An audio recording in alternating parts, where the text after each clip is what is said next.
بسم الله الرحمن الرحيم الحمد لله رب العالمين والصلاة والسلام على سيد الأنبياء والمرسلين محمد وعلى آله وصحبه أجمعين أما بعد أعوذ بالله من الشيطان الرجيم بسم الله الرحمن الرحيم يا أيها الناس اتقوا ربكم الذي خلقكم من نفس واحدة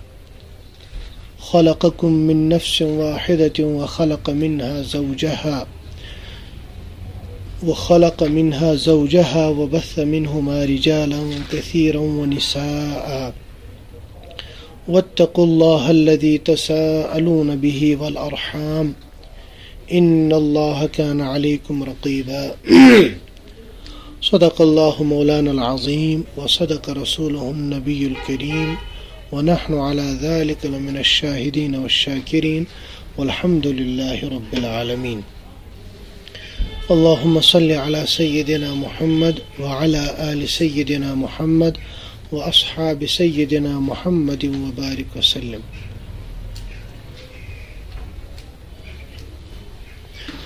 محترم سامعین کرام اور طلباء اعزام، آج سورۃ النساء کہ کچھ خاص مضامین کا خلاصہ بیان کیا جائے گا انشاءاللہ. سورۃ النساء یہ چوتھے پارے سے شروع ہوتی ہے، یعنی جو چوتھا پارہ ہے اس کا آخری ربع جو ہے وہ سورۃ النساء وہاں سے شروع ہوتی ہے. سورۃ النساء یہ مدنی ہے، اس میں 176 آیات ہے اور 24 رکوع ہے. سورۃ النساء اس کو اس وجہ سے کہا جاتا ہے، عربی میں النساء عورتوں کو کہتے ہیں، چونکہ اس میں عورتوں کے بہت سارے مسائل بیان کیے گئے ہیں، اس وجہ سے اس سورت کا نام سورۃ النساء پڑا ہے. اور دو صورتیں ہیں، اس سورت کو سورۃ النساء کبریٰ کہا جاتا ہے، اور ایک سورت ہے سورۃ الطلاق، اس کو بھی سورۃ النساء سورۃ الصغریٰ کہا جاتا ہے، کیونکہ اس میں بھی عورتوں کے مسائل. بڑی تعجب کی بات ہے، پورے قرآن میں سورۃ الرجال نامی کوئی صورت نہیں ہے، یعنی مردوں کے نام کی کوئی صورت نہیں ہے، لیکن عورتوں کے نام کی صورت ہے. اس سے پتہ چلتا ہے کہ دین اسلام نے ایک عورت کو بہت زیادہ اہمیت عطا فرمائی ہے، ایسی اہمیت دی ہے عورتوں کو جو اہمیت کسی اور مذہب میں یا کسی اور سوسائٹی میں عورت کو حاصل نہیں ہے. چنانچہ سورۃ النساء میں بہت سارے احکام ہیں، کچھ احکام ہیں جن کا میں انشاءاللہ ذکر کروں گا. پہلی ہی آیت میں اللہ تبارک و تعالی نے ایک اہم چیز بیان فرمائی کہ دیکھو اللہ تبارک و تعالی نے تمہیں ایک مرد اور ایک عورت سے پیدا فرمایا ہے، اور پھر اسی سے باقی مرد اور باقی عورتیں پیدا ہوئی، اور یہ رشتہ داریاں وغیرہ یہ سارا کچھ اللہ تبارک و تعالی ہی نے بنایا ہے. تو لہٰذا جب ایک ہی مرد اور ایک عورت سے ہم پیدا ہوئے ہیں، لہٰذا ہم میں کوئی سپیریئر نہیں ہے باقیوں سے، ہم سب برابر ہیں. من حیث الانسان، یعنی انسان ہونے کے اعتبار سے ہر کوئی انسان برابر ہے. حدیث میں آتا ہے، رسول اللہ صلی اللہ علیہ وسلم نے فرمایا لا فضل لعربی علی عجمی ولا لأحمر علی اسود. کسی عربی کو عجمی پر کوئی فضیلت نہیں، کسی سرخ رنگ والے کو کالی رنگت والے پر کوئی فضیلت نہیں. اگر فضیلت ہے تو وہ تقوی اور طہارت کے اعتبار سے. جو انسان جتنا نیک ہوگا، جتنا صالح ہوگا، جتنا پرہیزگار ہوگا، اتنا درجہ اس کا بلند ہوگا. قرآن پاک میں ہے ان اکرمکم عند اللہ اتقاکم، اللہ کے یہاں تمہارا مقام، بلند مقام اس انسان کو حاصل ہوگا جو تم میں جتنا متقی اور پرہیزگار ہوگا. اس آیت میں بھی اللہ تبارک و تعالی نے تقوی کی تاکید فرمائی، یا ایھا الناس اتقوا ربکم، اے ایمان والوں نہیں فرمایا بلکہ فرمایا اے لوگو، پوری انسانیت کو خطاب ہے. آگے پھر یتیموں کا تذکرہ ہے. یتیموں کے ساتھ، یتیموں کے مال، اس کے ساتھ جو ہے بڑا اچھا سلوک کیا کرو. ایسا نہ ہو کہ تم یتیموں کا مال کھانے لگو، چاہے وہ یتیم بچے ہیں یا یتیم بچیاں ہیں.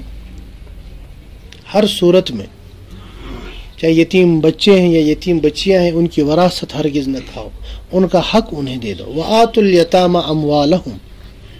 آگے فرمایا اگر کبھی ایسا ہوتا ہے کسی کا انتقال ہو گیا، اس کے پیچھے بچے ہیں بچیاں ہیں، اب ان کے بچے بچیاں آپ کی زیر سرپرستی ہے، یعنی آپ کی نگرانی میں، آپ کی کفالت میں، تو ان کا مال وغیرہ بھی آپ کے پاس ہوگا. تو اس صورت میں خیال رکھنا کہ کبھی تم اپنے مالوں کو ان کے مالوں کے ساتھ ملا نہ دو. وَلَا تَتَبَدَّلُوا الْخَبِيثَ بِالطَّيِّبِ وَلَا تَأْكُلُوا أَمْوَالَهُمْ إِلَىٰ أَمْوَالِكُمْ. اپنے مال ان کے مالوں کے ساتھ ملا کر نہ کھاؤ، ایسا نہ ہو، بلکہ ان کا بالکل حساب و کتاب الگ رکھنا چاہیے، اپنا حساب و کتاب الگ رکھنا چاہیے. اور جو کچھ آپ کھا رہے ہو اپنے میں سے کھاؤ، اور جو انہیں کھلا رہے ہو وہ ان کے میں سے کھلاؤ. ہاں اپنے میں سے بھی کھلا سکتے ہو، البتہ ایسا نہ ہو کہ ان کا مال، یتیموں کا مال آپ کے مال کے ساتھ مل جائے. آج کے زمانے میں چونکہ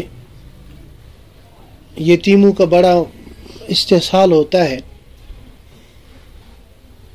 تو اس کی بڑی خاص ضرورت ہے کہ انسان یتیموں کے ساتھ. اور یہاں پہ ایک اور بات یاد رکھیں، اسلام نے یتیموں کی پرورش اور یتیموں کی کفالت پر بڑا زور دیا ہے.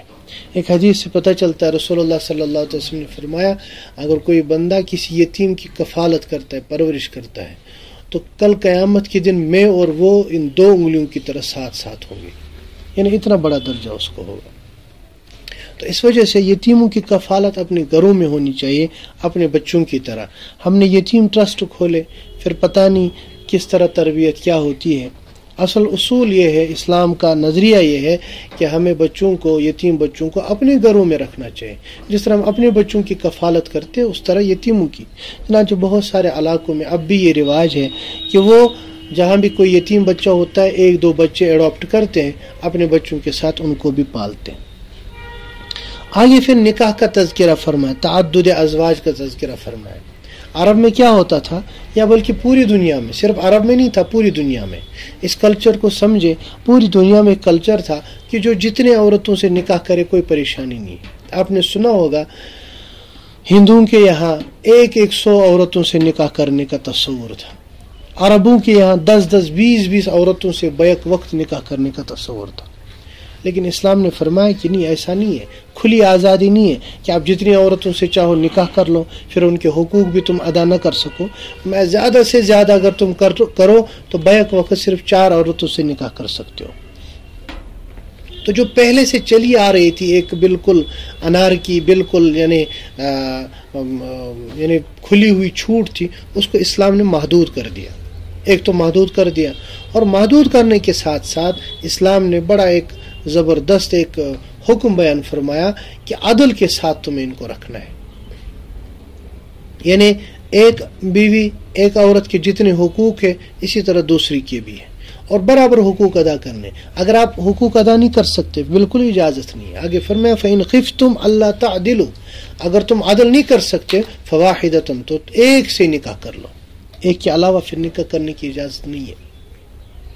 چنانچہ رسول اللہ صلی اللہ تعالی وسلم نے متعدد نکاح فرمائے ہیں اور بڑی ضرورت دینی مصلحتوں کی وجہ سے کیے ہیں. تو عدل کا اتنا خیال رکھتے تھے، پھر دعا فرمایا کرتے تھے، یا اللہ یہ جو کچھ میں عدل کرنے کی کوشش کر رہا ہوں یہ میرا عدل ہے، باقی اگر مجھ سے اس میں کسی قسم کی کوتاہی ہوئی تو اسے معاف فرما، اسے معاف فرما. تو تعدد ازواج یعنی ایک سے زائد نکاح کی اسلام میں بالکل اجازت ہے، کوئی مسئلہ نہیں ہے. البتہ اس کے لیے شرط ہے عدل کے ساتھ آپ ان کو رکھیں، اور آپ کو ضرورت ہے. ایسا نہ ہو کہ بس یوں ہی فیشن کے طور پر، یوں ہی فضول کے طور پر جو ہے نکاح کر رہا ہے اور شہوت رانی کے لیے نکاح کر رہا ہے، نہیں، بلکہ اس کو واقعی اس کی ضرورت ہو. اور جو نفسیات کے ماہرین ہیں یعنی سائیکالوجسٹز ہیں، ان کا بھی کہنا ہے کہ ایک مرد کو بہرحال کبھی نہ کبھی ایک سے زیادہ عورتوں کی ضرورت پڑتی ہے. ہر کسی کو نہیں پڑتی ہے لیکن کچھ مردوں کو بہرحال پڑتی ہی ہے. اس وقت کیا کریں؟ اگر آپ اجازت نہیں دیں گے تو پھر وہ اللہ بچائے ناجائز طریقے سے اپنی جو ہے خواہش پوری کریں گے. اس لیے شریعت نے اس اجازت کو برقرار رکھا جو ہر مذہب میں تھی، البتہ اس کو محدود کر دیا. اس کے ساتھ ساتھ یہ بھی فرمایا جو عورتیں جن کے ساتھ تم نکاح کر رہے ہو ان کا پورا تمہیں خیال رکھنا ہے. وَآتُوا النِّسَاءَ صَدُقَاتِهِنَّ نِحْلَةً فَإِن طِبْنَ لَكُمْ عَن شَيْءٍ مِّنْهُ نَفْسًا فَكُلُوهُ هَنِيئًا مَرِيئًا. بہرحال آگے اور یتیموں کا تذکرہ میں نے ذکر کیا تھا. یتیموں کا جو ہے تفصیل کے ساتھ اللہ تبارک و تعالیٰ نے ان آیات میں ذکر فرمایا ہے. اور آگے ایک آیت ہے وَإِذَا حَضَرَ الْقِسْمَةَ أُولُو الْقُرْبَى آیت نمبر 8 وَالْيَتَامَى وَالْمَسَاكِينَ فَارْزُقُوهُم مِّنْهُ وَقُولُوا لَهُمْ قَوْلًا مَّعْرُوفًا. کبھی ایسا ہوتا ہے کہ وراثت تقسیم ہو رہی ہے لیکن کچھ بچے ایسے ہیں وہ یتیم ہیں لیکن ان کو وراثت میں سے نہیں ملتا ہے. مثال کے طور پر پوتا اگر ہو، پوتے کی بہت ساری صورتیں ہیں، اس کے اوپر تو مستقل علماء نے کتابیں لکھی ہیں. لوگوں کو شاید یاد ہے کہ ہر صورت میں پوتا محروم ہوتا ہے. صرف ایک صورت ہے جس میں پوتا محروم ہوتا ہے. وہ صورت یہ ہے کہ کبھی کسی کا انتقال ہو گیا، اس نے پیچھے بچہ چھوڑا، اپنے بچے چھوڑے. البتہ اس کی کوئی پراپرٹی خود کی نہیں تھی، جو کچھ تھا اس کے اپنے والد کا تھا اور اس کا والد ابھی زندہ ہے اور ساتھ ساتھ اس کے باقی بھائی بہن بھی زندہ ہے. یعنی جن کا یہ جو بچے ہیں ان کے چاچے، ان کے پھوفیا بھی زندہ ہیں اور اوپر سے دادا بھی زندہ ہے. وراثت تقسیم ہونی ہے تو کیا کریں گے؟ اس وقت شرعی طور پر ان بچوں کو کچھ نہیں ملے گا، شرعی طور پر ان کو کچھ نہیں ملے گا. یہ اس صورت میں محروم ہوتے ہیں. البتہ اس وقت کے لیے یہ حکم ہے. حکم کیا ہے؟ اس وقت جو دادا ہے، چونکہ دادا کے پاس ساری وراثت ہے، دادا کو حکم ہے کہ اس کو دے دو. یعنی دادا تو نہیں دیتا اپنی زندگی میں، اس کے بعد کہتے شریعت نے کچھ نہیں کیا. مسئلہ یہ ہے دادے کو اس آیت میں حکم فرمایا ہے فَارْزُقُوهُم مِّنْهُ، کہ جو آپ کو اللہ تعالیٰ نے عطا فرمایا ہے، جس طرح آپ باقی بیٹوں کو دے رہے ہو، اپنی بیٹیوں کو دے رہے ہو حصہ، تو ان پوتوں کو بھی دے دو ایک بیٹے کا حصہ. تو اس وقت اجازت ہے، وہ دے سکتے. اسی طرح دادے کا انتقال ہو گیا، اب صرف پیچھے چاچے ان کے بچے ہیں اور پھوفیا بچی ہیں، کیونکہ شرعی طور پر ان کو نہیں ملے گا. ایسی صورت میں بھی حکم ہے ان چاچوں کو کہ کم از کم یہ سوچو یہ تمہارے یتیم ہے، تمہارے بھائی کے اولاد ہے، ان کو دے دو. تو شریعت نے یہ ان کا حصہ متعین تو نہیں فرمایا ہے اس صورت میں، باقی صورتوں میں متعین ہے. اس ایک صورت میں البتہ اجازت دی ہے کہ اس صورت میں ان کو دیا کرو. آگے فرمایا اگر تم نے یتیموں کا مال کھایا تو یہ بڑا خطرناک گناہ ہے. ان الذين ياكلون اموال اليتامى ظلما انما ياكلون في بطونهم نارا. یعنی جو لوگ یتیموں کا مال ناحق کھاتے ہیں وہ تو در حقیقت اپنے پیٹ کے اندر آگ بھر رہے ہیں. وہ مال تھوڑے ہی بھر رہے، وہ تو آگ بھر رہے. وَسَيَصْلَوْنَ سَعِيرًا، ایک تو دنیاوی آگ ہے، پھر آخرت کی آگ میں بھی ان کو جھونکا جائے گا. آگے پھر آیت میراث ہے جس میں اللہ تبارک و تعالیٰ نے تفصیل کے ساتھ ذکر فرمایا کہ وراثت کس طرح تقسیم ہوگی. یوصیکم اللہ فی اولادکم للذکر مثل حظ الانثیین فإن کن نساء فوق اثنتین فلہن ثلث ما ترک. وہاں سے یہ تقریباً 2 آیتیں ہیں جن میں اللہ تبارک و تعالیٰ نے تفصیل کے ساتھ آیت نمبر 11 اور 12 میں اللہ تبارک و تعالیٰ نے وراثت کا تذکرہ فرمایا کہ وراثت، چونکہ وراثت کے بڑے لمبے اصول ہیں اور یہ بالکل ایک الگ ہی علم ہے جس کو علم المیراث کہا جاتا ہے، اور اس کا سارا کچھ بالکل الگ ہے، اصول و ضوابط. اس لیے اس کو بیان کرنا بہت مشکل ہے، اتنا آسان نہیں ہے. البتہ یاد رکھنا چاہیے اسلام نے جو وراثت کا اصول بیان فرمایا ہے اس کی بنیاد ہے الاقرب فالاقرب، یعنی جس کا انتقال ہوا ہے اس کی وراثت اس کے قریب ترین رشتہ دار کو ملے گی. اس پہ تنگ دستی کا اعتبار نہیں کیا ہے کہ غریب کون ہوگا. مثال مرنے والا ہے، اس کے پیچھے رشتہ دار ہے، کچھ رشتہ دار امیر ہے، کچھ رشتہ دار غریب ہے، تو عقل یہ کہتی ہے کہ غریبوں کو ملنا چاہے، امیروں کو نہیں ملنا چاہیے. لیکن شریعت نے اس کا اعتبار نہیں کیا. شریعت نے اعتبار کیا ہے کہ مرنے والے کا سب سے قریب ترین رشتہ دار کون ہے اس کو ملے گا. جیسے کسی کا انتقال ہو رہا ہے، کسی کا انتقال ہو رہا ہے، اس کے اپنے بیٹے ہیں، اس کی اپنی بیٹیاں ہیں اور پھر پوتے اور پوتیاں ہیں، تو بیٹے اور بیٹیوں کو ملے گا، پوتے اور پوتیوں کو نہیں ملے گا. کسی کا انتقال ہو رہا ہے، اس کا اپنا والد زندہ ہے، اس کی اپنی والدہ زندہ ہے، پھر دادا دادیاں ہیں، تو والد اور والدہ کو ملے گا، دادا دادیوں کو کیوں ملے گا؟ یعنی قریب ترین رشتہ دار۔ اس کی الگ الگ مختلف صورتیں قرآن پاک نے اس میں بیان فرمائی ہے۔ جب آپ کو ضرورت ہو اس وقت وراثت کے جو ماہرین علماء ہیں ان کو آپ کنسلٹ کریں، اور کوشش کرنی چاہیے کہ انسان اپنی میراث شرعی طور پر تقسیم فرمائے، بلکہ ہر انسان پر، ہر مسلمان پر یہ فرض ہے۔ آج کے زمانے میں دیکھا یہ جاتا ہے کہ لوگوں کا انتقال ہوتا ہے، انہوں نے اپنی زندگی میں وصیت نہیں کی ہوتی ہے، اور ان کے بعد بھی جو ان کے ورثاء ہے وہ پھر کورٹ کچہریوں کے چکروں میں جاتے ہیں اور اپنی جو ہے نا برادری کے اعتبار سے فیصلے کرتے ہیں۔ شرعی طور پر وراثت تقسیم نہیں، یہ شرعی طور پر وراثت تقسیم کرنا یہ فرض ہے۔ اور حدیث میں آتا ہے رسول اللہ صلی اللہ علیہ وسلم نے فرمایا اخیر زمانے میں جب علم اٹھایا جائے گا، علم کو اٹھا لیا جائے گا، سب سے پہلا علم جو ہے وہ علم میراث کو اٹھا لیا جائے گا۔ اس وجہ سے علماء نے فرمایا ہے ہر علاقے میں ایک علم میراث کا جاننے والا، یعنی ایک علم میراث کا جاننے والا ہونا ضروری ہے، بلکہ پورے علاقے کے اوپر فرض کفایہ ہے ایک عالم میراث کا ہونا۔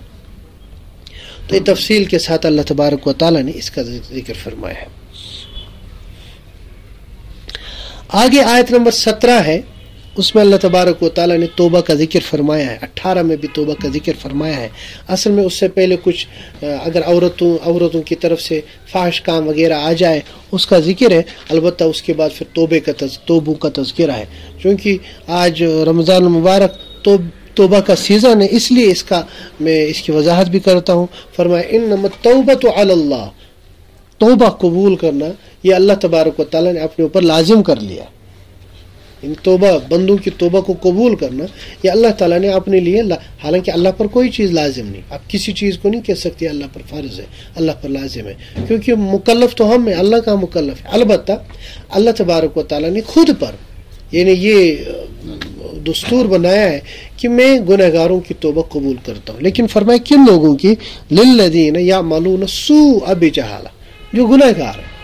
نیکوکار جو ہوں گے ان کو تو توبہ کرنے کی ضرورت ہی نہیں ہے، ان کی توبہ کیا، ان کی توبہ ضرورت ہی نہیں ہے۔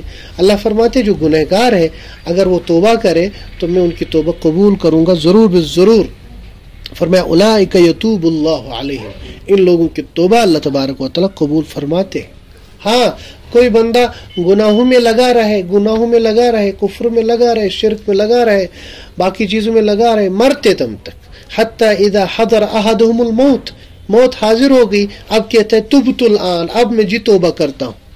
اللہ فرماتے نہیں، ایسے لوگوں کی توبہ قبول نہیں ہوتی، توبہ مرنے سے پہلے تک قبول ہوتی ہے۔ حدیث میں آتا ہے رسول اللہ صلی اللہ علیہ وسلم نے فرمایا ان اللہ یقبل توبۃ العبد ما لم یغرغر، جب آخری نزع کی حالت ہو، گرگرے کی حالت ہو، یعنی وہاں کا عالم کھل جائے، اس سے پہلے تک اللہ تبارک و تعالیٰ توبہ قبول فرماتے ہیں۔ تو اس لیے توبہ میں جو ہے خوب انسان کو کثرت کرنی چاہیے، اور بار بار صبح و شام توبہ کرنی چاہیے۔ بلکہ حدیث میں تو آتا ہے رسول اللہ صلی اللہ علیہ وسلم نے فرمایا رمضان کے مہینے میں 4 چیزوں کی کثرت کرنی چاہیے۔ ایک تو لا الہ الا اللہ کی کثرت کرنی چاہیے، کلمہ خوب پڑھنا چاہیے، اور اس کے ساتھ ساتھ جو ہے استغفار کی بھی کثرت، توبہ کی بھی کثرت، اور اس کے ساتھ ساتھ جنت کا سوال اور دوزخ سے بچنے کی جو ہے دعا مانگنی چاہیے۔ چنانچہ آپ نے دیکھا ہوگا تراویح کے اندر ہمارے یہاں جو دعا پڑھی جاتی ہے تو اس میں ان 4 چیزوں کو جمع کیا گیا ہے، لا الہ الا اللہ ونستغفر اللہ ونسألک الجنہ ونعوذ بک من النار۔ یہ 4 چیزیں ایک ہی جملے میں جمع ہے، تو آپ یہ بھی پڑھ سکتے ہیں، چلتے پھرتے بھی پڑھ سکتے ہیں۔ اس کے علاوہ بھی لا الہ الا اللہ کثرت سے کم از کم 200-300 مرتبہ پڑھنا چاہیے ہر کوئی چیز اس میں سے۔ جی، عرب میں ایک دستور تھا، کسی کا انتقال ہو گیا جو اس کی بیویاں ہوتی تھی، اس کی جو بیوی ہوتی تھی وہ بھی وراثت میں تقسیم ہوتی تھی، تو اس کا بھی اللہ تعالیٰ نے ذکر فرمایا آیت نمبر 19 میں کہ یہ ظلم اور زبردستی ہے۔ یہ کیا بات ہوئی؟ عورت یہ مال تھوڑے ہی ہے، یہ تو ایک انسان ہے۔ لا یحل لکم ان ترثوا النساء کرہا، یہ تمہارے لیے حلال نہیں ہے کہ تم عورتوں کے وارث بنو، زبردستی ان کے ساتھ جو ہے شادی کرو۔ آگے فرمایا ان کے ساتھ اگر کرنا ہے تو نکاح کرو، ان کی عدت گزر جائے ان کے ساتھ نکاح کر لو. بلکہ اللہ بچائے ایسا بھی دستور تھا کفار کے یہاں کہ جب کسی کا انتقال ہوتا تھا تو جو والد صاحب کی جو بیوی ہوتی تھی یعنی ان کی ماں، تو جو بڑا بیٹا ہوتا تھا وہ وارث بنتا تھا، وہ بغیر نکاح کے اس کو رکھ لیتا تھا. قرآن نے فرمایا نہیں، اس کی بالکل اجازت نہیں، یہ تو دیوسیت ہے. عاشروہن بالمعروف وعاشروہن بالمعروف، فرمایا عورتوں کے ساتھ اچھی طرح زندگی بسر کرو، ان کے ساتھ اچھی طرح رہا کرو، ان کے ساتھ معاشرت رکھو اچھی طرح معروف طریقے سے. جی آگے ایک اور چیز کا ذکر فرمایا آیت نمبر 22 میں، فرمایا جن کے ساتھ تمہارے والد صاحب نے نکاح کیا ہو یا دادا نے نکاح کیا اوپر تک، ان کے ساتھ آپ نکاح نہیں کر سکتے. ایک اصول بیان فرمایا، وَلَا تَنْكِحُوا مَا نَكَحَ آبَاؤُكُم مِّنَ النِّسَاءِ، کہ جن کے ساتھ تمہارے آبا و اجداد نے نکاح کیا ہے ان کے ساتھ آپ نکاح نہیں کر سکتے. اس سے پتہ چلتا ہے کہ اگر کوئی بندہ نکاح کرے کسی سے، پھر اگر اس کو وہ طلاق بھی دے دے اور پھر اس کی بیوی نہ رہے، اب اس کے جو بچے ہیں، اس کے جو بیٹے ہیں، اس کے جو پوتے ہیں، وہ اسے نکاح نہیں کر سکتے. اسی طرح سے اللہ بچائے اگر اس نے ناجائز طریقے سے یعنی جیسے زنا وغیرہ کچھ کیا، ناجائز طریقے سے اس کو ہی کیا، اس صورت میں بھی آپ یہ نیچے والے جو ہے ان کے ساتھ نکاح نہیں کر سکتے. یہ تو ہے ایک، یہ بالکل قرآن کا بالکل صریح حکم ہے. آپ کو تعجب ہو کہ ایسا بھی ہو سکتا ہے، ایسا ہوتا ہے. میرے جو ہے ذہن میں دو واقعات جو بالکل میرے ہی پاس پیش کیے گئے دو واقعات ہیں، اور دونوں ہمارے یہاں کے ہی ہیں یعنی کشمیر ہی کے.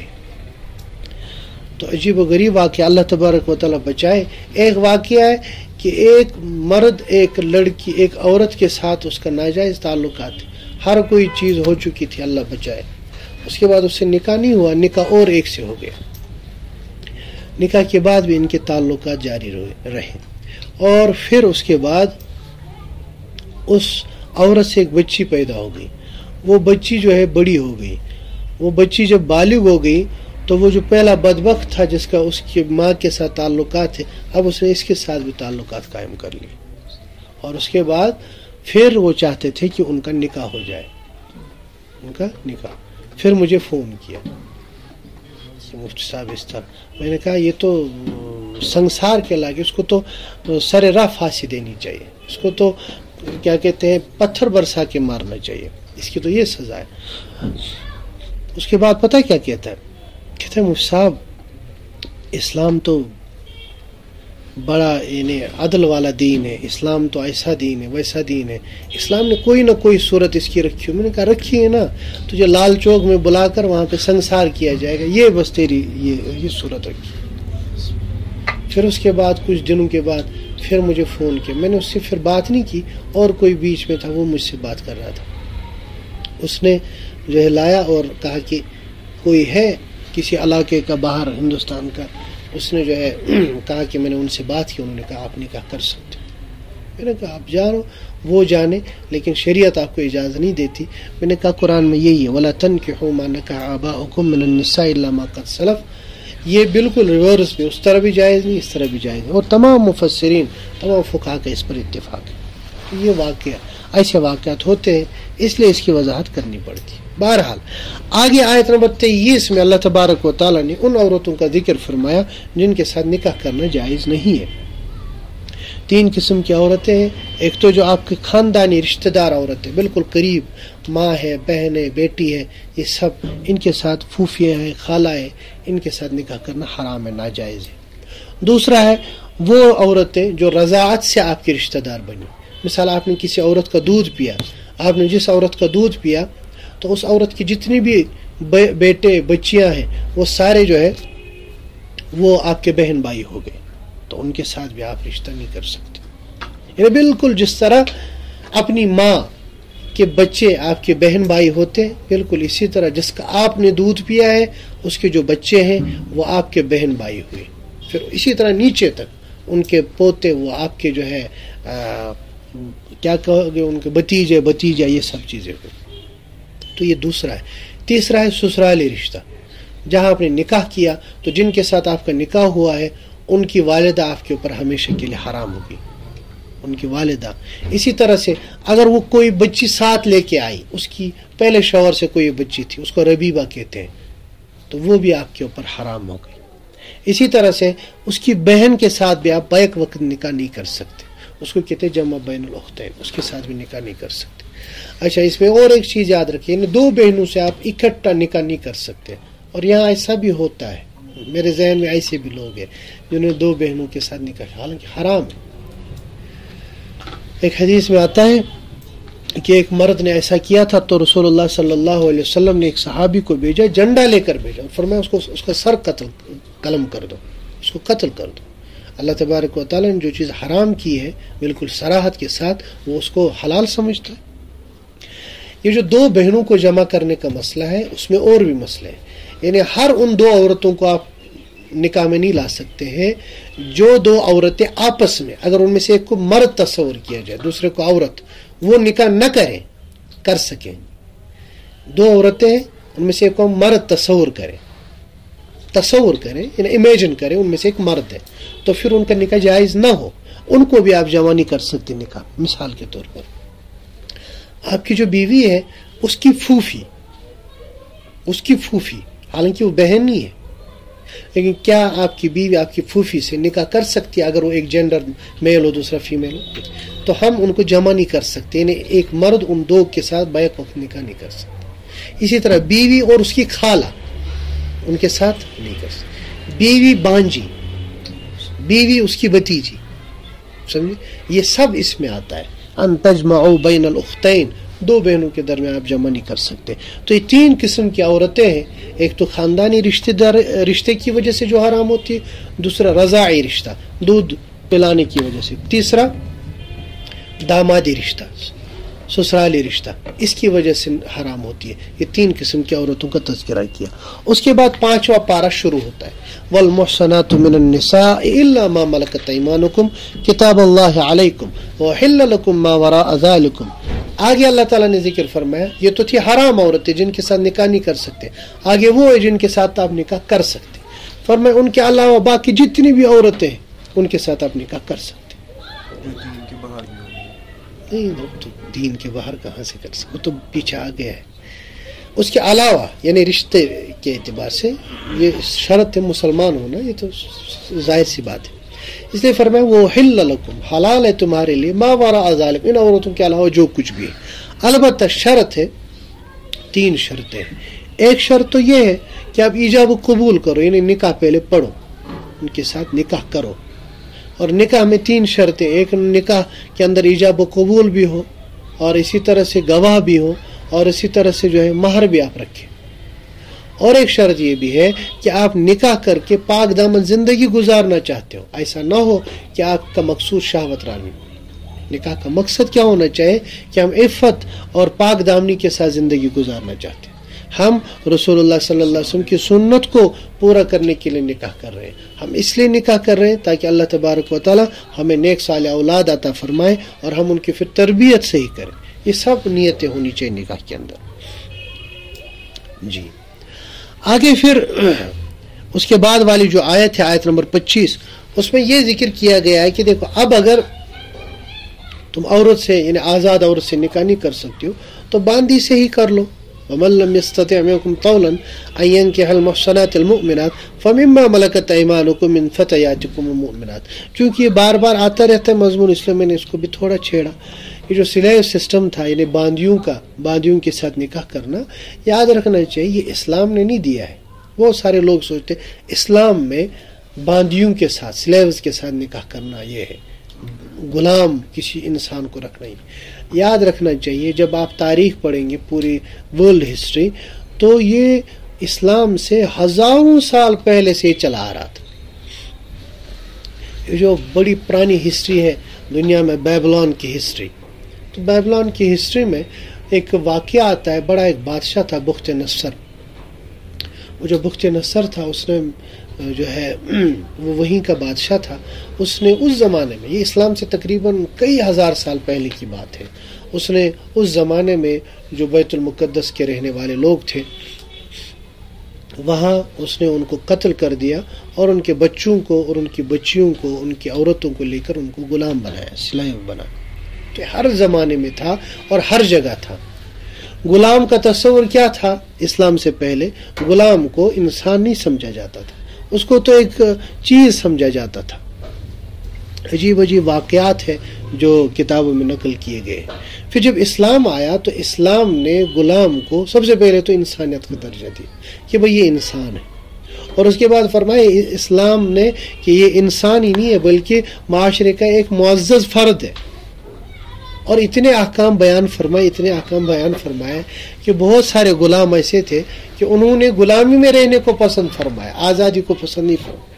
مشہور واقعہ ہے، رسول اللہ صلی اللہ علیہ وسلم کا ایک غلام تھا، خود اپنا نام تھا زید، والد کا نام تھا حارثہ۔ وہ رسول اللہ صلی اللہ علیہ وسلم کے پاس رہتے تھے، حضور نے ان کو خریدا تھا، رسول اللہ صلی اللہ علیہ وسلم کے پاس رہتے تھے۔ اس کے بعد جب اسلام آیا، رسول اللہ صلی اللہ علیہ وسلم نے جو ہے تبلیغ شروع کر دی، تو کسی طرح یہ بات ان کے خاندان میں پہنچی۔ وہ یمن سائڈ کے رہنے والے تھے، تو ان کے والد صاحب آ گئے، ان کے چچا آ گئے، ان کے گھر والے آ گئے، اور انہوں نے کہا ہمارا بیٹا ہے۔ رسول اللہ صلی اللہ علیہ وسلم کے پاس آئے اور عرض کیا، یا رسول اللہ صلی اللہ علیہ وسلم، وہ مسلمان نہیں تھے تو اس لیے عرض کیا، اے محمد یہ ہمارا بچہ ہے، یعنی یہ ہمارا لڑکا ہے، ہمارا بیٹا ہے، اور ہم خاندانی رئیس ہیں، یہ کسی نے کسی طرح پتہ نہیں کہاں سے اس کو چوری کر کے لیا، پھر بیچتے بیچتے یہ آپ تک پہنچ گیا ہے، آپ اس کو ہمیں واپس کر دیں۔ حضور نے فرمایا ٹھیک ہے، آپ اس کے والد ہیں، چاچا ہیں، اگر آپ لینا چاہیں۔ انہوں نے کہا جو آپ بتائیں گے عوض، اس کو فدیہ کہتے تھے، جو آپ فدیہ بتائیں گے وہ ہم دے دیں گے۔ تو حضور نے فرمایا کوئی ضرورت نہیں ہے، آپ اس کو لے جائیں، کوئی مسئلہ نہیں۔ اب والد صاحب اور چچا گئے زید کے پاس، اور زید ابن حارثہ سے کہا بیٹا چلو ہم آپ کو لینے۔ کہاں؟ کہا ہم گھر اپنے۔ کہا میں کہاں جاؤں گا؟ کہا کیوں بھائی تم غلام ہو، تمہیں آزادی مل رہی ہے، تمہیں خوشی ہو۔ کہا مجھے یہی غلامی پسند ہے، یہ غلامی مجھے منظور ہے، یہ غلامی 1000 آزادیوں سے بہتر ہے۔ اب رسول اللہ صلی اللہ علیہ وسلم کا سلوک ان کے ساتھ ایسا تھا کہ ان کو اپنا بیٹا بنا لیا تھا، اور رسول اللہ صلی اللہ علیہ وسلم نے صحابہ کو تلقین فرمائی، بلکہ انتقال کے وقت حضور فرماتے رہے کہ میں تمہیں وصیت کرتا ہوں اپنے جو خادم ہیں، اپنے غلام ہیں، ان کے ساتھ اچھا سلوک کیا کرو۔ تو حضرت زید نے نہیں مانا اور کہا کہ میں غلام ہی رہوں گا۔ والد صاحب چاچا وہ انتظار کرتے رہے، وہ منت سماجت کرتے رہے، لیکن یہ نہیں چلے گئے۔ پھر رسول اللہ صلی اللہ علیہ وسلم نے ان کو اپنا بیٹا بنا لیا، اس لیے ان کو زید ابن محمد کہا جاتا تھا۔ حضور نے جب اس طرح ان کو اپنا بیٹا بنا لیا، انہیں منہ بولا بیٹا جس کو کہتے ہیں، پھر قرآن پاک میں آیت آئی، انشاءاللہ وہ آگے آئے گا تذکرہ 22 پارے میں، کہ اللہ تعالیٰ نے فرمایا کہ یہ منہ بولا بیٹا یہ بیٹا نہیں ہوتا، ہاں آپ اس کی پرورش کر سکتے ہو لیکن یہ آپ کا بیٹا نہیں بنے گا، یہ پھر بھی آپ کا پرایا ہی ہے۔ آپ اس کو کچھ بھی دے سکتے ہیں، اس کی پرورش کر سکتے ہیں، لیکن اس کو آپ کا نام سر نیم آپ کا نہیں آئے گا۔ تو اس لیے زید بن حارثہ اس کو کہا کرو، زید بن محمد نہ کہا کرو۔ بہرحال اس سے پتہ چلتا ہے، وہ انشاءاللہ آگے بھی بتاؤں گا مسئلہ، جب کوئی کسی بچے کو ایڈاپٹ کرتا ہے تو اس کو اپنا سرنیم نہیں دے سکتا، بلکہ جو اس کے والدین کا سرنیم ہے وہی دے سکتا ہے، اپنا نہیں دے سکتا۔ اچھا جی، تو یہ غلام کا میں کہہ رہا تھا۔ اب دیکھیں تو اسلام نے احکام بیان فرمائے کہ بھئی غلاموں کی یہ حقوق ہے۔ اب غلام ہے حضرت بلال رضی اللہ تعالیٰ، اسلام نے اتنا ان کو جو ہے تقدس دیا، اتنی عظمت دی کہ اپنا مؤذن بنا لیا۔ باقی کوئی صحابی اذان دیتے تھے؟ دے نہیں سکتے تھے، سب دے سکتے تھے، لیکن حضور نے فرمایا کہ مؤذن بلال ہوگا۔ ایک حدیث میں بیان فرمایا کہ میں جنت کی سیر کر رہا تھا تو میں نے دیکھا اپنے سے پہلے بلال کے چلنے کی آواز، یعنی بلال مجھ سے بھی آگے چل رہا ہے جنت میں۔ یہ اسلام نے جو ہے غلاموں کو یہ دیا ہے۔ اور اسلام میں آپ ابھی پڑھیں گے انشاءاللہ آگے، بار بار کوشش کی گئی کہ کسی طرح سے آپ آزاد کر دو، اور حضور نے ایک جگہ فرمایا بھی کیا ضرورت ہے ایک آزاد انسان کو کوئی غلام بنائے، یہ کس طرح ہو سکتا ہے؟ جو پہلے سے غلام آ رہے تھے، ظاہر سی بات ہے ہزاروں سال کی رسم تھی، حضور پاس میں اس کو 20 سال میں ختم تو نہیں کر سکتے تھے نا ایک ساتھ، آہستہ آہستہ ختم کرنے کی کوشش کی، اور آپ دیکھیں آہستہ آہستہ آہستہ آہستہ اسلام کے بعد پھر ختم ہو گئی ہے یہ جو غلامیت کی رسم تھی، ختم ہو گئی پھر۔ تو اسلام نے اس غلامیت کی رسم کو دیا نہیں ہے دنیا کو، بلکہ اس کو ختم کرنے کی کوشش کی ہے، ان کے حقوق بیان فرمائے۔ چنانچہ آپ کتابیں پڑھیں گے جو اسلامی قانون کی کتاب ہے، اسلامی فقہ ہے، بڑی بڑی کتابیں ہیں، اس میں باضابطہ بڑی بڑی چیپٹر ہے، بڑی بڑی کتابیں ہیں جو غلاموں کے حقوق کے اوپر لکھی گئی ہے کہ کیا کیا حق ہے غلام. یہ نہیں کہ اس کو آپ جو ہے ایک مال بنا لو جس طرح. یہ تو بہرحال یہ یہاں پہ آیا، اس زمانے میں اجازت تھی، اب تو بہرحال اس کی اجازت نہیں ہے. اس کا تذکرہ جو ہے اللہ تبارک و تعالیٰ نے یہاں پہ فرمایا. آگے جو ہے چونکہ خاندانی یہ مسائل کا ذکر چل رہا ہے، میں نے کہا عورتوں کا تذکرہ ہے. آگے آیت نمبر 34 میں اور آیت نمبر 35 میں اللہ تبارک و تعالیٰ نے پھر سے عورتوں کا ہی ذکر فرمایا ہے. ایک بڑی عجیب غریب بات بیان فرمائی ہے، بہت سارے لوگوں کو اشکال بھی ہوتا ہے لیکن تھوڑا سمجھنے کی ضرورت ہے. فرمایا الرجال قوامون علی النساء، مردوں کو اللہ تبارک و تعالیٰ نے عورتوں کا نگراں بنا لیا ہے. مرد جو ہے وہ نگران ہے، یہ نہیں ہے کہ مرد جو ہے وہ آقا ہے اور عورت اس کی باندھی ہے. نہیں، ایسا نہیں ہے کہ مرد جو ہے حاکم ہے اور اس کی بیوی جو ہے وہ اس کی کیا نام ہے جی نہیں حاکم رعایا ہے. نہیں، ایسا نہیں، بلکہ فرمایا بیوی آپ کی جو ہے وہ آپ کی رفیق حیات ہے. آپ زندگی کے جو ہے وہ جو زندگی کی گاڑی ہے اس کے دو پہیے، ایک آپ ہو اور دوسری آپ کی بیوی ہے. البتہ ظاہر سی بات ہے جہاں پہ بھی 2 رہیں گے، 3 رہیں گے، 4 رہیں گے، کسی کو تو ذمہ دار بنانا ہے، نگران تو بنانا. فرمایا وہ مرد ہوگا نگران. نگران کیوں ہوگا؟ اس کی وجہ ہے بما فضل اللہ بعضهم على بعض وبما انفقوا من اموالهم. 2 وجہ ہیں. ایک تو اللہ تبارک و تعالیٰ نے جسم ساخت وغیرہ کے اعتبار سے مرد کو فضیلت دی ہے، اور دوسرا جو کچھ بھی خرچہ ہے وہ سارا کا سارا اللہ تبارک و تعالیٰ نے مرد پر فرض کیا ہے، عورت پر فرض ہی نہیں. عورت جو ہے بیٹی ہے، عورت بیٹی ہے، بیٹی تو اس کا سارا ذمہ، اس کا سارا خرچہ اس کے والد کے ذمہ. بیٹی پر کوئی خرچہ نہیں اپنا. بیٹی کی شادی ہو گئی، اب وہ بیوی بن گئی، اب اس کا جو بھی خرچہ ہے وہ اس کے شوہر کے ذمہ. اب وہ جو بیوی ہے وہ بیوی کل ماں بن گئی، اب جو بھی اس کا خرچہ ہے وہ اس کے بچوں کے ذمہ، اس کے بچوں کے ذمہ. خدا نہ خواستہ وہ اس کو طلاق ہو گئی یا اس کے شوہر کا انتقال ہو گیا، بچے نہیں ہیں، وہ واپس گھر آ گئی، تو جو بھی اس کا خرچہ ہے وہ اس کے والدین نہیں ہے تو اس کے بھائیوں کے ذمہ. اسلام نے کسی بھی جگہ پر عورت پر کوئی خرچے کی ذمہ داری نہیں ڈالی ہے. جب بھی خرچے کرنے کی ذمہ داری ہے، جب بھی ضرورت پوری کرنے کی ذمہ داری وہ مرد کی ہے. اسی کو فرمایا جب مرد کی ضرورت ہے، مرد کو خرچ کرنا ہے، مرد کو ہر اعتبار سے اس کا ڈیفینس کرنا ہے، تو نگران تو اسی کو بنائیں گے نا. بھائی آپ کسی کو جو ہے اپنے گھر کا یا کہیں کمپنی کا نگران بناتے ہیں، ایسے کو بنائیں گے نا جو ہر کسی چیز کو ہینڈل کر سکے. تو اللہ تبارک و تعالیٰ نے عورت کو ایسی نازک چیزیں عطا فرمائی ہے کہ وہ ہر سچویشن پہ اپنے آپ کو ہینڈل نہیں کر پاتی یا ہر سچویشن کو ہینڈل نہیں کر پاتی. ابھی جنگ کی ضرورت ہو تو بیچاری جنگ کیا لڑے گی عورت؟ اس کو اللہ تبارک و تعالیٰ نے گھر کی ملکہ بنایا ہے. تو بہرحال آج کے زمانے میں بڑا یہ چلتا ہے کہ جی عورتوں کو حقوق نہیں ملے. یاد رکھنا چاہیے اسلام نے عورتوں کو ہمیشہ عدل والے حقوق عطا فرمائے اور ہمیشہ سے حقوق عطا فرمائے. بہت سارے لوگ سوچتے ایکویلٹی ہونی چاہیے. ایکویلٹی کا تصور اسلام میں نہیں ہے. ایکویلٹی کا مطلب اس کو ہم کہتے ہیں عربی میں، اردو میں مساوات، برابری. برابری تو ہو ہی نہیں سکتی. مرد اور عورت برابر کیسے ہو سکتے؟ برابر تب ہو سکتے ہیں جب ایک سال عورت بچہ پیدا کرے اور اگلے سال مرد بچہ پیدا کرے، تب برابر ہوئے. تو ساخت ہی نہیں، اللہ تبارک و تعالیٰ نے برابری رکھی ہی نہیں ہے. تو ہاں عادل ہو سکتا ہے، انصاف ہو سکتا ہے کہ جو عورت کے کرنے کے کام ہے وہ عورت کے ذمہ رکھے جائے، جو مرد کے کرنے کے کام ہے وہ مرد کے ذمہ رکھے جائے. آپ کی یہ جو کیا ریولوشن آ گئی آپ کی، نہیں نہیں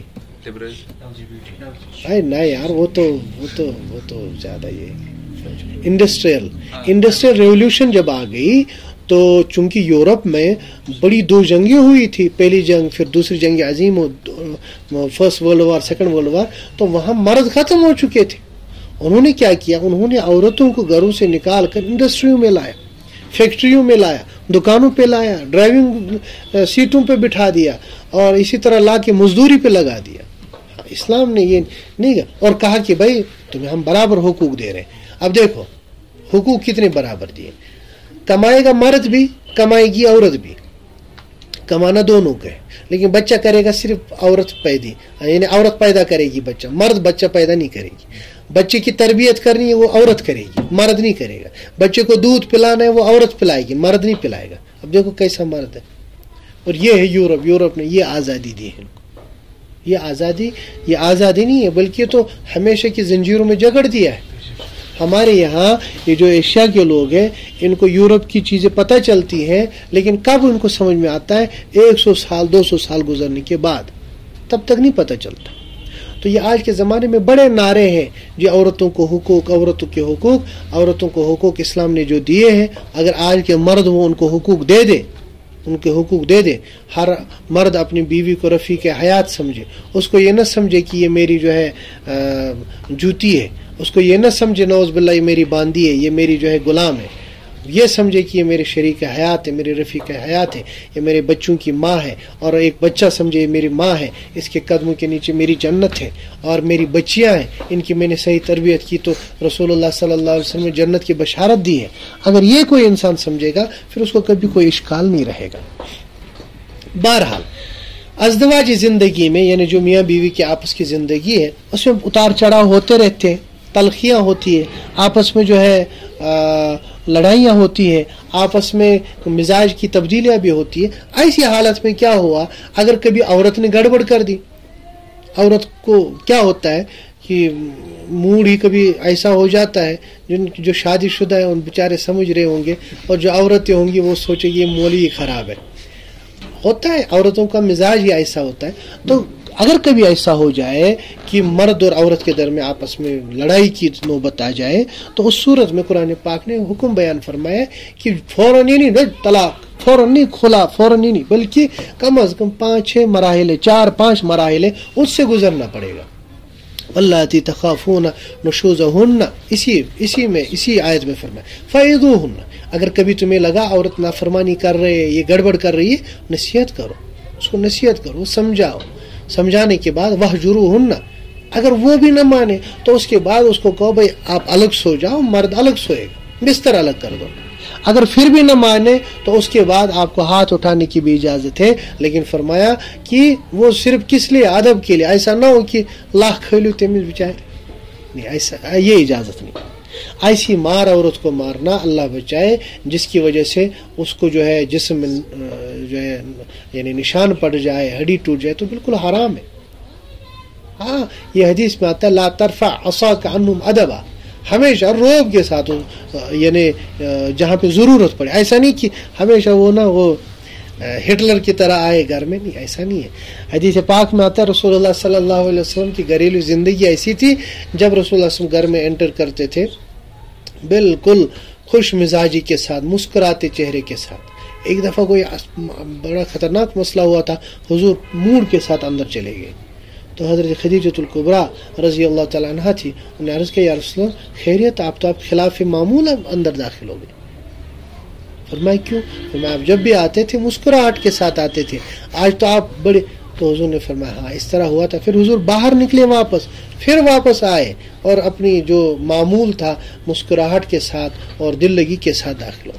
اس طرح ایسا نہ ہو کہ شوہر ہوتا کیا ہے، کہتے روب، گھر کے نیچے تھا روب، اور روب کا مطلب کیا ہوتا ہے کہ جب مرد گھر میں داخل ہو، بچے ایک کونے میں جائے، عورتیں دوسرے کونے میں، کوئی بات نہیں کرے گا، بس یہ سب سوچتے کب یہ نکلے گا، اندر سے سوچتے کب یہ نکلے گا۔ یہ تراویح 2-3 گھنٹوں کی ہونی چاہیے تاکہ اسی میں چلا جائے۔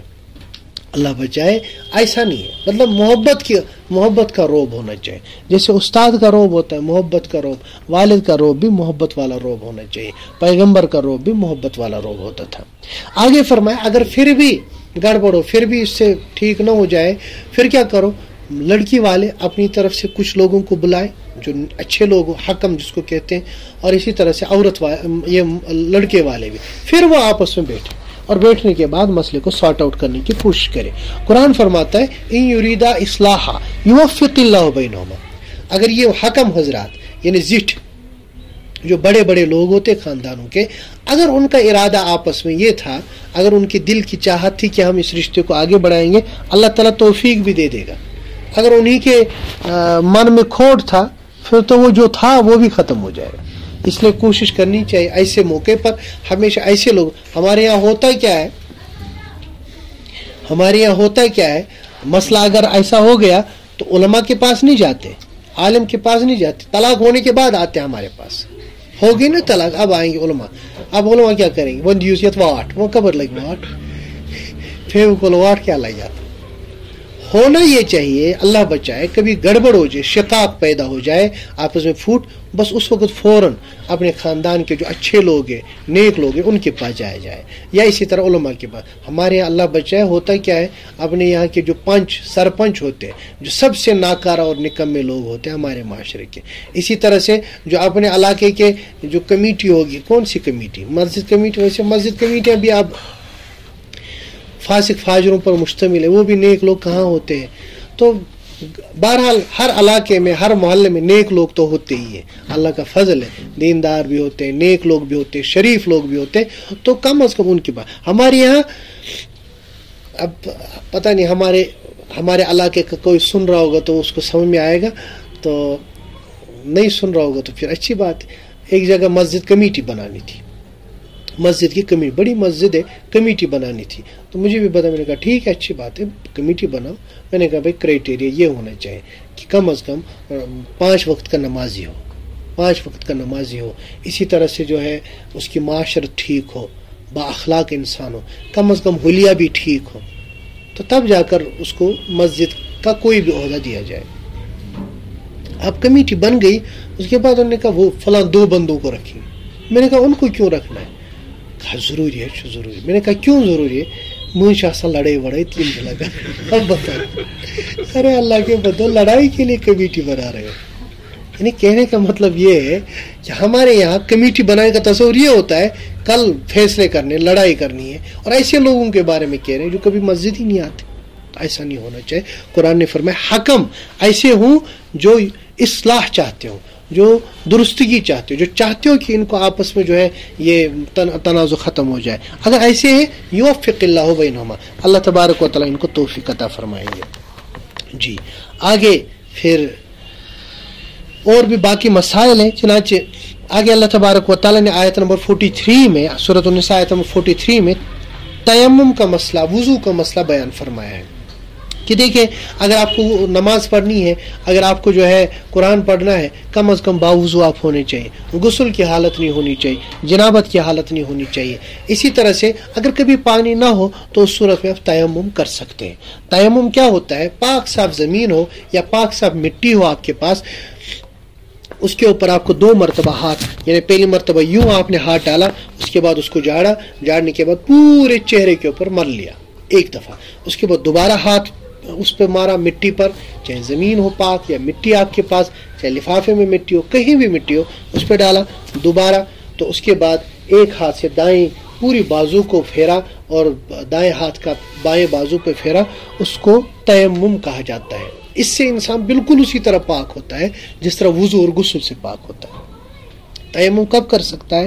جب انسان کے پاس پانی ہی نہ ہو، ٹوٹل پانی نہیں ہے، اب یہ سمجھے دائیں بائیں آگے پیچھے 1 میل تک پانی نہ ہو، یا اسی طرح سے پانی تو ہے لیکن یہ بیمار ہے، اور ایسا بیمار ہے یہ ٹھنڈا پانی بھی استعمال نہیں کر سکتا، گرم پانی بھی استعمال نہیں کر سکتا۔ مثال کوئی ہوتا ہے بالکل فلیٹ بیڈ پہ پڑا ہے، وہ پانی ہی نہیں استعمال کر سکتا اور کوئی اس کو وضو بھی نہیں کرا سکتا، تو وہیں بیٹھے بیٹھے تیمم کر سکتا ہے۔ تو اس کا ذکر فرمایا فَإِن لَّمْ تَجِدُوا مَاءً فَتَيَمَّمُوا صَعِيدًا طَيِّبًا فَامْسَحُوا بِوُجُوهِكُمْ وَأَيْدِيكُمْ۔ اگر آپ کے پاس پانی نہیں ہے یا وہ سارے عذر ہیں تو آپ پاک صاف مٹی سے تیمم کر سکتے ہیں، پاک صاف مٹی سے آپ تیمم کر سکتے ہیں۔ آگے پھر اللہ تبارک و تعالیٰ نے یہود کا تذکرہ فرمایا اور ان کی خباثتوں کا ذکر فرمایا، اور خاص طور پر منافقین کا ذکر کیا۔ یہ منافقین جو تھے، اللہ بچائے، یہ منافقین رسول اللہ صلی اللہ علیہ وسلم کے ساتھ نماز پڑھنے والے، صحابہ کے ساتھ رہنے والے، لیکن اندر دل ایمان سے خالی تھا۔ بظاہر داڑیاں بھی تھی، بظاہر جو ہے ٹوپیاں امامے بھی لگاتے تھے، نمازیں بھی پڑھتے تھے، لیکن دل جو ہے ایمان سے خالی تھا۔ اللہ تبارک و تعالی نفاق وغیرہ ان تمام چیزوں سے بچائے۔ آگے آیت ہے آیت نمبر 58، آیت نمبر 58 میں فرمایا ان اللہ یأمرکم ان تؤدوا الامانات الی اہلھا۔ بڑا خاص اس کا شان نزول ہے۔ رسول اللہ صلی اللہ علیہ وسلم ایک دفعہ خانہ کعبہ میں جانا چاہتے تھے تاکہ خانہ کعبہ میں نماز پڑھے۔ چابی تھی عثمان بن طلحہ کے پاس، ان سے کہا چابی دے دو، انہوں نے چابی نہیں دی۔ حضور نے فرمایا اے عثمان، اس وقت کیا حال ہوگا جب یہ چابی میرے پاس ہوگی اور میں جس کو چاہوں اس کو دے دوں۔ نے کہا پتہ نہیں کیا باتیں کر رہا ہے۔ بہرحال وقت ہوتا رہا، چلتا رہا۔ اللہ تبارک و تعالی نے رسول اللہ صلی اللہ علیہ وسلم کو مکہ کی فتح کی خوشخبری عطا فرمائی اور مکہ فتح ہو گیا، فتح مکہ ہو گیا۔ اب چابی حضور پاک صلی اللہ علیہ وسلم کے پاس آ گئی۔ رسول اللہ صلی اللہ علیہ وسلم مسجد میں داخل، خانہ کعبہ میں داخل ہو گئے، وہاں نماز پڑھی، وہاں سے واپس نکلے، چابی ہاتھ میں تھی۔ بہت ساروں نے کہا حضور اب ہمیں چابی عطا فرمائے۔ تو اس وقت یہ آیت نازل ہوئی، فرمایا ان اللہ یأمرکم، اللہ کو حکم دیتے ہیں، ان تؤدوا الامانات الی اہلھا، کہ امانت والوں کو ادا کرے، یعنی جس کی امانت ہے اس کو یہ واپس کرے۔ تو اللہ کے نبی صلی اللہ علیہ وسلم نے فرمایا میں چابی واپس عثمان کو دیتا ہوں اور یہ ہمیشہ انہی کے خاندان میں رہے گی، ہمیشہ ان کے خاندان میں۔ اس سے پتہ چلا جس کی جو امانت ہے اس کو وہ پہنچانی چاہیے۔ علماء نے اس کی بڑی تفصیل بیان فرمائی ہے۔ معرف القرآن حضرت مفتی شفیع صاحب رحمۃ اللہ علیہ کی تفسیر ہے، بڑی تفصیلی تفسیر ہے، بہترین۔ اس آیت کے ضمن میں انہوں نے بہت سارے مسائل بیان فرمائے، ایسے مسائل انسان کا تصور نہیں ہوتا۔ مثال کے طور پر آپ ٹیچر ہیں اور آپ مارکنگ کر رہے ہیں، تو مارکنگ کرتے وقت آپ نے آدھا مارکس کس کو ملنے والا تھا، آپ اس کو آدھا مارکس نہیں دے رہے، تو فرمایا یہ بھی امانت کے خلاف، یعنی کیا کہتے ہیں، امانت کی خیانت ہے۔ اس کو جس کو آدھا ملنا چاہیے اس کو آدھا دینا ہے۔ اچھا کسی کو نہیں ملنا چاہیے تھا آپ اس کو دے رہے ہیں، یہ بھی امانت کے خلاف ہے۔ ان اللہ یأمرکم ان تؤدوا الامانات الی اہلھا۔ بہرحال اس کے بہت سارے احکام ہیں، بس یہ سمجھے انسان کی پوری زندگی ہی امانت ہے، انسان کا پورا وجود، انسان کی روح، انسان کا جسم، یہ سارا امانت ہے۔ ہم اس کو کوشش کریں امانت کے ساتھ استعمال کرنے کی۔ اسی سے پتہ چلتا ہے یہ جو انسان کے پاس آنکھیں ہوتی ہیں، انسان کے پاس انسان کا ہارٹ ہوتا ہے، برین ہوتا ہے، یہ سارا امانت ہے۔ آپ اس کو ڈونیٹ ہی نہیں کر سکتے کیوں؟ آپ اس کے امانت دار ہیں، آپ کو اجازت نہیں ہے اس کو ڈونیٹ کرنے کی۔ جسم کی وہ چیز آپ ڈونیٹ کر سکتے ہیں جو دوبارہ آپ کو مل سکتی ہو، جو بن سکتی ہو، جیسے خون ہے۔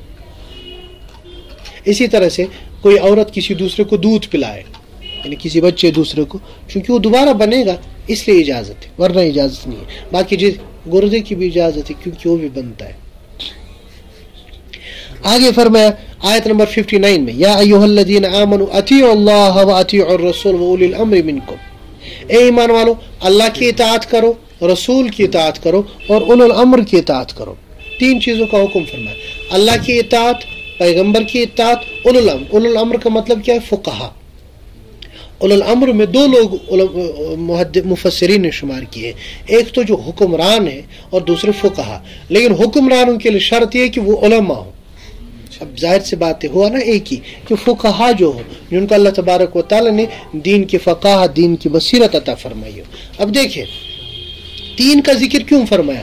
اللہ کی اطاعت میں تو رسول کی بھی اطاعت آتی ہے، فقہا کی بھی اطاعت آتی ہے، لیکن چونکہ اللہ تبارک و تعالیٰ کو کسی نے دیکھا نہیں، اللہ کا کلام کسی نے سنا نہیں، اللہ کا پیغام کسی تک پہنچا نہیں سوائے پیغمبروں کے، اس لیے اللہ کی مشیت، اللہ کا ارادہ اور اللہ تبارک و تعالیٰ کی جو ہے مرضی جاننے کے لیے ضروری ہے کہ ہم پیغمبر کی اطاعت کریں، پیغمبر کی اطاعت کریں۔ اور پیغمبر علیہ الصلوۃ والسلام عربی تھے، اور پیغمبر علیہ الصلوۃ والسلام کو اللہ تبارک و تعالیٰ نے فصاحت و بلاغت اعلیٰ معیار کی عطا فرمائی تھی، اس لیے ہر کوئی انسان ڈائریکٹلی رسول کی منشا بھی نہیں جان سکتا۔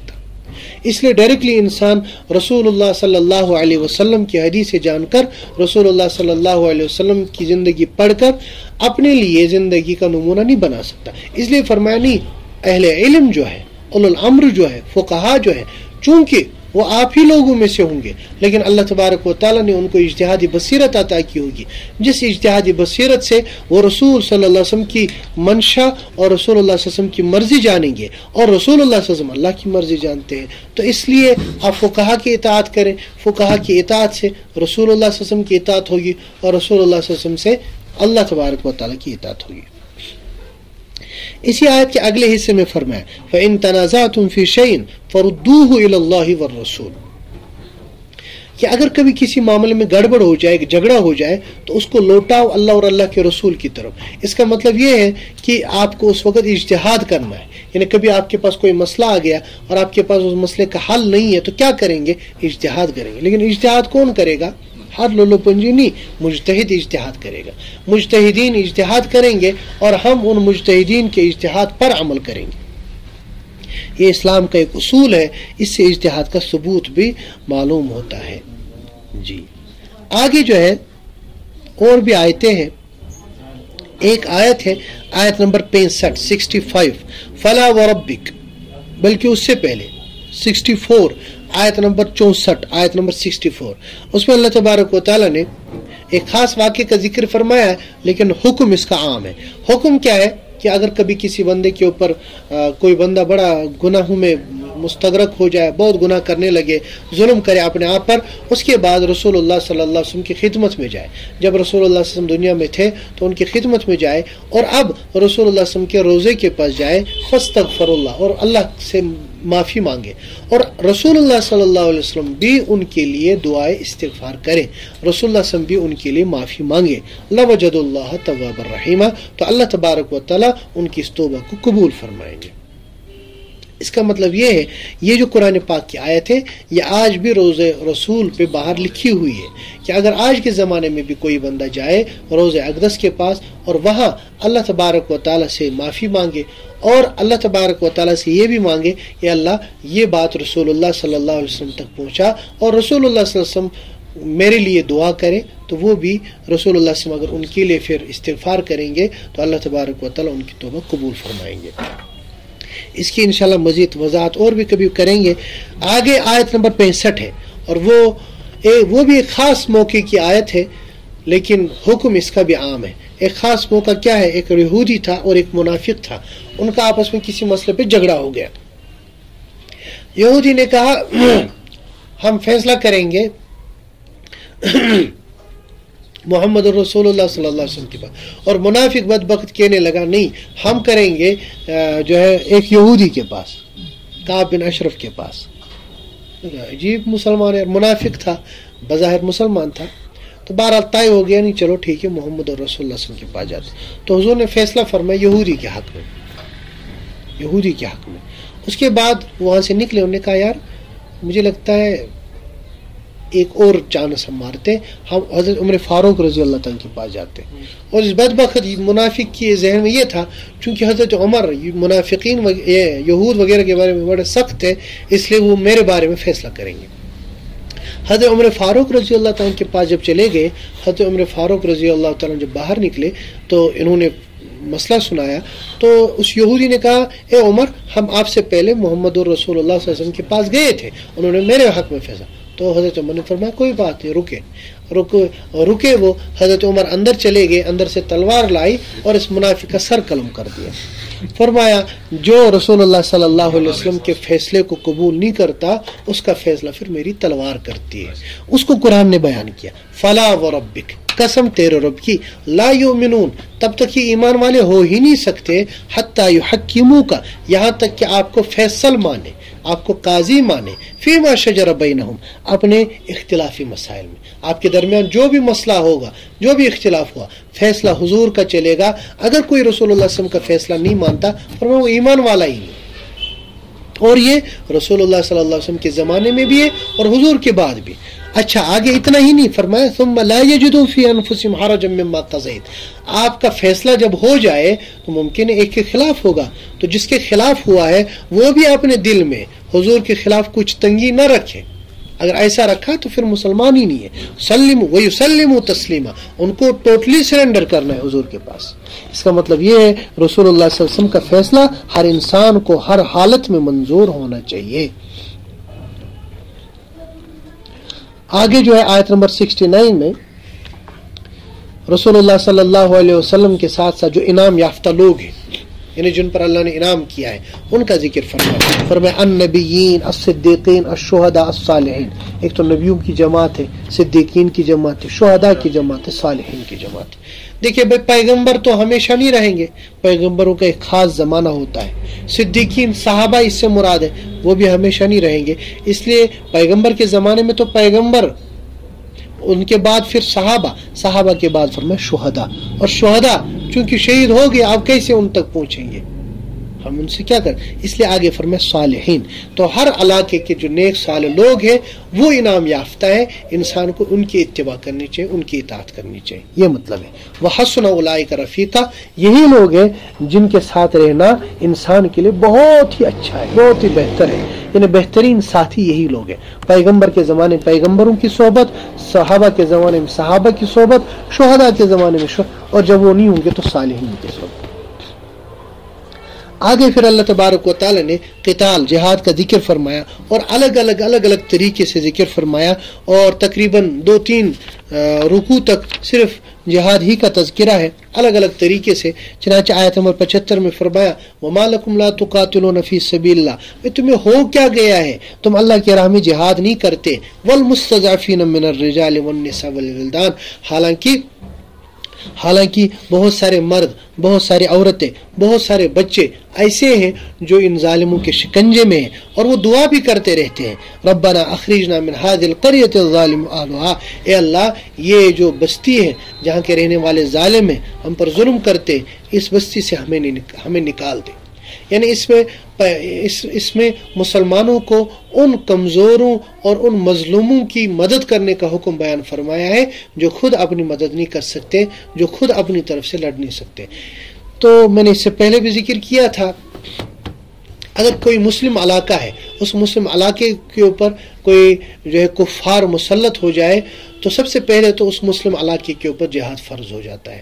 اب اگر وہ نہ کر سکیں، بیچارے مستضعف ہے، یعنی ان کا زور توڑ دیا گیا ہے، وہ کمزور ہے، نہیں لڑ سکتے، ہر طرف سے گرے ہوئے ہیں، تو ان کے ساتھ جو بستی ہے مسلمانوں کی، ان پر جہاد فرض ہوتا ہے۔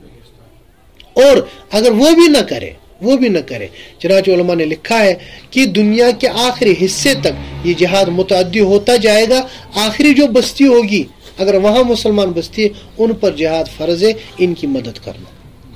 تو آج کے زمانے میں آپ اس کو سامنے رکھ کے سمجھ سکتے ہو کہ مسلمان کتنے مظلوم ہیں، کہاں مظلوم ہیں، لیکن باقی مسلمان اپنی عیاشوں کے اندر پڑے ہوئے ہیں۔ آگے فرمائے الذین آمنوا یقاتلون فی سبیل اللہ، ایمان والے اللہ کی راہ میں لڑتے ہیں، والذین کفروا یقاتلون فی سبیل الطاغوت، اور کفار جو ہے وہ طاغوت اور شیطان اور اسی طرح سے جو ہے کیا کہتے ہیں اللہ کے خلاف والی راہ میں لڑتے ہیں۔ فقاتلوا اولیاء الشیطان، الگ طریقے سے اللہ تبارک و تعالی نے سمجھانے کی کوشش کی ہے کہ جہاد کس طرح فرض ہوتا ہے۔ اس کے بارے میں اس سے پہلے بھی میں نے ذکر کیا تھا، انشاءاللہ آگے بھی آئے گا، پوری جہاد کی تفصیل میں انشاءاللہ سناؤں گا کبھی، ابھی چونکہ ٹائم کم ہے اس لیے آگے بڑھنے کی کوشش کرتے ہیں۔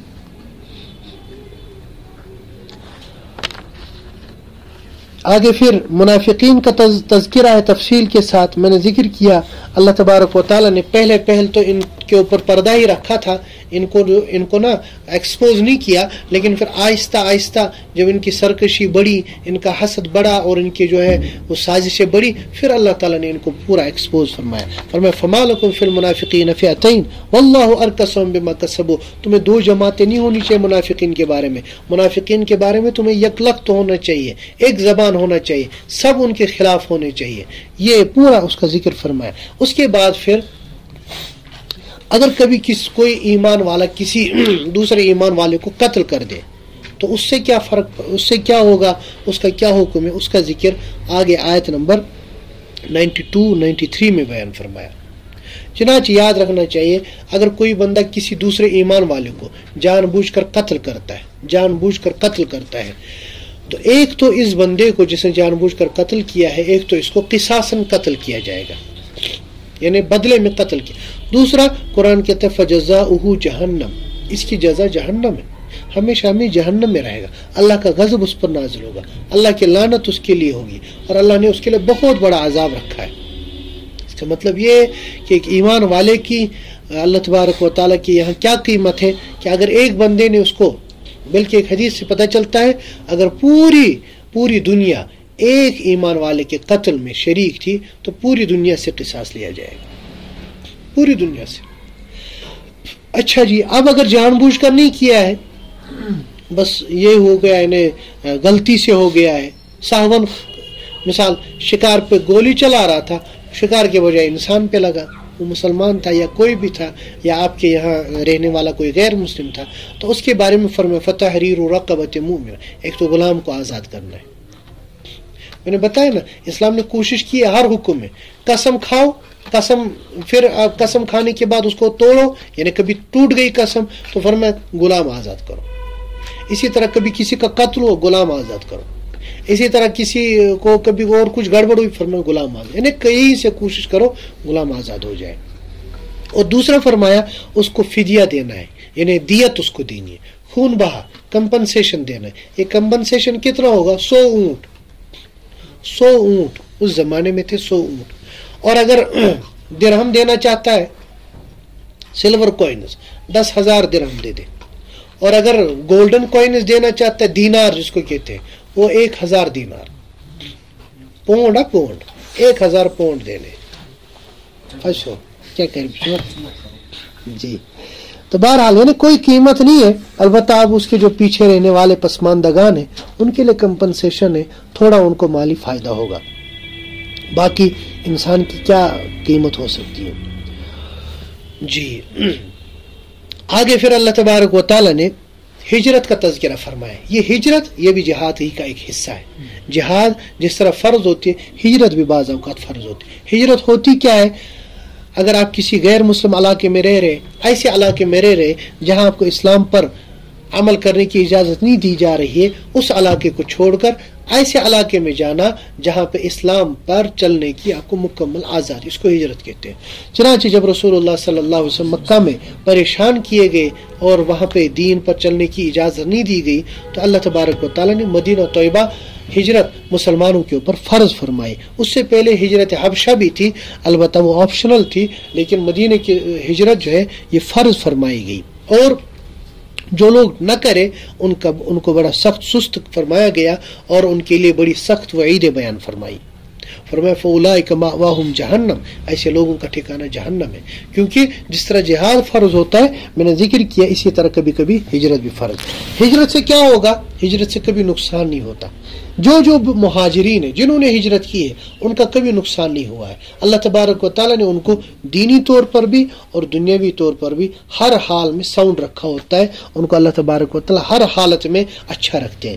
اس کی وجہ آیت نمبر 100 ہے، آیت نمبر 100 سورۃ النساء. فرمایا وَمَن يُهَاجِرْ فِي سَبِيلِ اللَّهِ يَجِدْ فِي الْأَرْضِ مُرَاغَمًا كَثِيرًا وَسَعًا، کہ جو بھی اللہ کی راہ میں یعنی ہجرت کرتا ہے، اللہ تبارک و تعالیٰ کی راہ میں ہجرت کرنے کی وجہ سے جہاں وہ ہجرت کرتا ہے وہاں اس کو شادیاں ملتی ہے. اللہ تبارک و تعالیٰ اس کے لیے فتوحات کا دروازہ کھولتے ہیں. وقتی طور پر مشکلات ہوتی ہیں.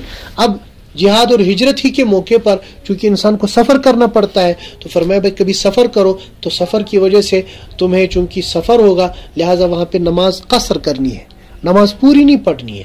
کیوں؟ کیونکہ اس وقت تمہیں اتنا ٹائم ہی نہیں ہوگا. وَإِذَا ضَرَبْتُمْ فِي الْأَرْضِ فَلَيْسَ عَلَيْكُمْ جُنَاحٌ أَن تَقْصُرُوا مِنَ الصَّلَاةِ.